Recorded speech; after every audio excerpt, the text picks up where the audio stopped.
Europe जाने के ख्वाहिशमंद हैं। यूरोप की ऐसी कंट्री के बारे में आज आपको बताने वाले हैं कि जहाँ पर ना तो जो है कोई रेसिज्म है और वहाँ पे इतनी अच्छी अपॉर्चुनिटीज़ हैं, ना तो वहाँ पे कोई लैंग्वेज का बैरियर है और आप महाना वहाँ पे जो स्टार्टिंग जो जॉब वहाँ पर जो सैलरीज हैं वो 4,000 से ज़्यादा से जो है वहाँ पर शुरू हो रही हैं। और आज हम बात कर रहे हैं लग्जमबर्ग की। अस्सलाम वालेकुम, मैं हूँ वसीम, आप देख रहे हैं इन्फो टीवी चैनल। आज की वीडियो में आपको बताएंगे कि लग्जमबर्ग का जो है वीज़ा कैसे अप्लाई कर सकते हैं। यूरोप के अंदर लग्जमबर्ग इस वक्त इतना जो है वो उसकी हाइप है, इतना खूबसूरत कंट्री है और यूरोप के अंदर जो है वाहिद ये कंट्री ऐसा है जो कि आपको सेटल होने का मौका भी देता है। और यहाँ पे आपको बताते चलें कि 50% से जो ज़्यादा लोग हैं, क्योंकि वो बाहर से आए हुए हैं, दूसरे मुल्कों से आए हुए हैं और इसलिए वहाँ पे लैंग्वेज का भी मसला नहीं है। वहाँ पे फ्रेंच, जर्मन और इंग्लिश बोली जाती है। जब 50% लोग ज़्यादा जो है वो बाहर से आए हुए हैं तो दैट मीन्स वहाँ पे मिक्स कल्चर होता है और वहाँ पे आपको लैंग्वेज का इतना मसला नहीं होता। आप किसी भी फील्ड से हैं, चाहे आप फाइनेंस के हैं, अकाउंटेंट हैं, डॉक्टर हैं, इंजीनियर हैं, आप कंस्ट्रक्शन का काम करते हैं, आप लेबर का काम करते हैं, आप फूड डिलीवरी का काम करते हैं, वहाँ पे जो है तमाम लोगों के लिए बहुत ज़्यादा अपॉर्चुनिटीज़ हैं। तो आप जाकर वहाँ पर सेटल हो सकते हैं। आज हम आपको बताएंगे कि आप अगर सऊदी अरब के अंदर हैं, जीसीसी कंट्रीज़ के अंदर हैं या किसी भी मुल्क में, आप किस तरह से अप्लाई कर सकते हैं। स्पेशली हम बात कर रहे हैं आज अपने जो है परदेसी भाइयों के लिए जो सऊदी अरब के अंदर मौजूद हैं। इस वक्त हम मौजूद हैं वीएफएस की वेबसाइट पर, बताएंगे इसकी टर्म्स और कंडीशन और वीज़ा कैसे अप्लाई करेंगे। तो चलिए शुरू करते हैं। सबसे पहले हम इसको जो है स्टार्ट कर लेते हैं और देखते हैं कि इसके लिए हमें वीज़ा की क्या प्रोसीजर, क्या रिक्वायरमेंट होगी। सबसे पहले हम यहाँ पे वीज़ा टाइप सेलेक्ट करेंगे, फिर देखेंगे उसकी वीज़ा टाइप की जो है वो रिक्वायरमेंट क्या होगी। ठीक है। और यहाँ पे लिखा हुआ है कि all the application have to be made in person by the applicant including babies and children of any age. यानी कि तमाम एप्लीकेशंस जो हैं वो आपको जो है वो जाके ख़ुद सबमिट करनी होंगी, चाहे बच्चे हैं वो भी साथ उनको जाना पड़ेगा। और यहाँ पर लिखा है कि all applicant must comply fully with the document required for the category of visa they are applying. उनका कहना है कि जी भाई साहब, आपके पास डॉक्यूमेंट जो है वो तमाम पूरे होना चाहिए। ठीक है।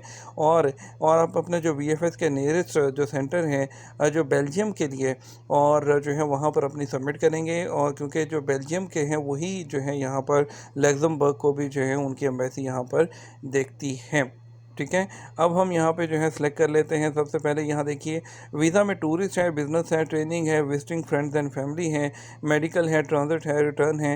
आपका जो वीज़ा है यहाँ से सेलेक्ट कर लीजिए। हम यहाँ पर आज टूरिस्ट वीज़ा को सिलेक्ट करेंगे। ठीक है। टूरिस्ट वीज़ा को सिलेक्ट करेंगे तो हमारे पास नीचे ओवरव्यू आ चुका है। ओवरव्यू में यहाँ पे आया है कि ये वीज़ा आपको अलाउ करता है कि आप शेंजन टेरिटरी के अंदर, आप शेंजन जितने भी कंट्रीज़ हैं उनके अंदर आप इस वीज़ा पर जा सकते हैं। ठीक है। उनका ये भी कहना है कि आपने अपने जो टूर आपका है, जिस डेट्स को आपने जाना है, एटलीस्ट उससे 3 हफ्ते पहले जो है आप अपना जो वीज़ा है वो अप्लाई कीजिए। ठीक है। और उसके बाद बेसिक रिक्वायरमेंट क्या है, आपने बेसिक रिक्वायरमेंट में complete signed visa application form और उसके सपोर्टिंग डॉक्यूमेंट और रेलिवेंट चेकलिस्ट जो है वो जमा करवानी है। वो क्या है वो भी हम देख लेते हैं। उसके लिए हम चले जाएंगे यहाँ पर आगे, वीज़ा फ़ीस देख लेते हैं। वीज़ा फ़ीस 336 रियाल पर पर्सन के हिसाब से है। 6 से 12 साल तक का अगर कोई बच्चा साथ है तो उसकी 168 रियाल की फ़ीस होती है। ठीक है। और ये फ़ीस जो है सऊदी रियाल में होती है। और वीज़ा फ़ीस और जो सर्विस चार्जेस हैं, अगर वीज़ा नहीं लगता, ये नॉन रिफंडेबल होते हैं। और उसके अलावा अगर आप वीएफएस की कोई दूसरी सर्विसेज लेंगे, हमेशा की तरह आपको बताता चलूँ कि इसके चार्जेस होते हैं। लाउंज लेते हैं तो उसके भी पैसे हैं। कोरियर डिलीवरी पासपोर्ट के तकरीबन 51 रियाल हैं और एसएमएस के तकरीबन 6 रियाल हैं। एक जो 4 तस्वीरें खिंचवाने के तकरीबन 51 रियाल है। और एक पेज कॉपी अगर वीएफएस से करवाएंगे आप तो तकरीबन 2.5 रियाल उसके भी लगते हैं। उसके बाद डॉक्यूमेंट कौन से रिक्वायर्ड हैं, तो हम यहाँ पर जो है सबसे पहले चेकलिस्ट देख लेते हैं। उसके बाद यहाँ पर देखिए उन्होंने ऑनलाइन एप्लीकेशन भी दिया है। ये देखिए यहाँ पर जो है ऑनलाइन एप्लीकेशन भी फिल करनी है। सबसे पहले हम देख लेते हैं कि आपने क्या करना है। आपने वीज़ा फॉर्म करेक्टली फिल करना है। ठीक है। और ये चेकलिस्ट है डॉक्यूमेंट जो जो आपने लगाने हैं। ये चेकलिस्ट के नीचे आपने तमाम डॉक्यूमेंट लगाने हैं, ये चेकलिस्ट ऊपर लगेगी। सबसे पहले तो आपने जो है ये वाला यहाँ पे जो है अकाउंट बना के आपने अपना यहाँ पर नॉट रजिस्टर्ड येट, यहाँ पे आपने अपना अकाउंट बनाना है, first name, last name, email address, और इसके अंदर जो है आपने अपना फॉर्म फिल करना है। और जो वो फॉर्म फिल होगा सबमिट करके आपने उस फॉर्म का प्रिंट लेना है, वो यहाँ चेकलिस्ट में सबसे ऊपर लगेगा, ठीक है।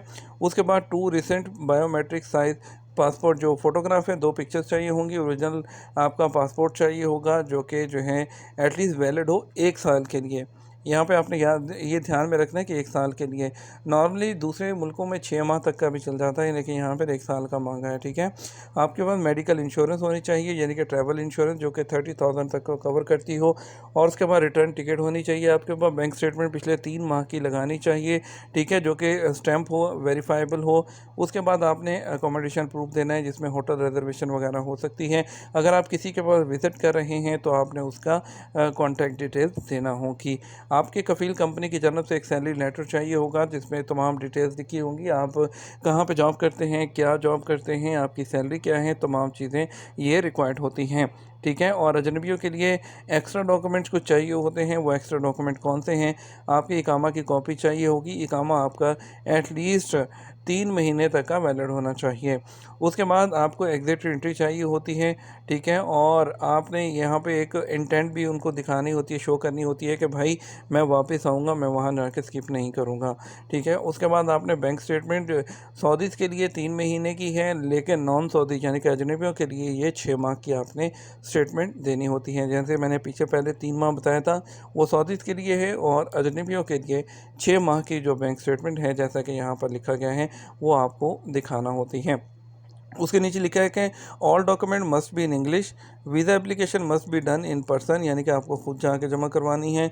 और जो for children registered in a parents passport a separate application form has to be submitted, ठीक है।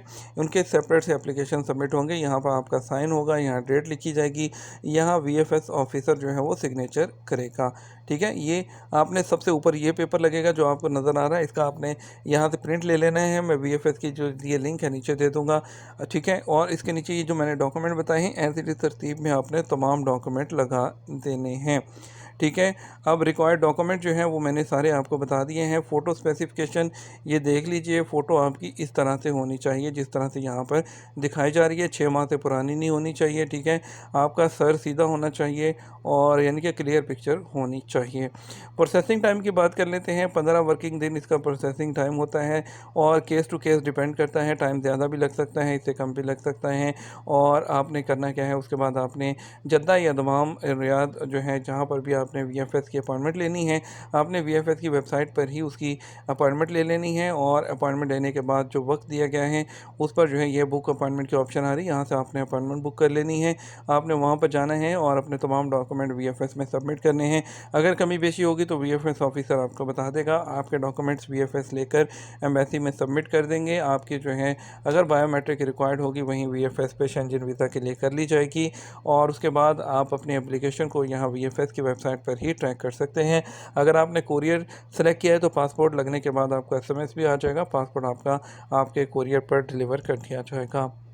उम्मीद करते हैं वीडियो आपको पसंद आएगी। वीडियो को लाइक और शेयर कीजिएगा। फिर भी कोई क्वेश्चन हो तो आप हमें ईमेल कर सकते हैं wasimrana vlogs@gmail.com पर। अपना ख्याल रखिएगा, दुआ में याद रखिएगा। अस्सलाम वालेकुम।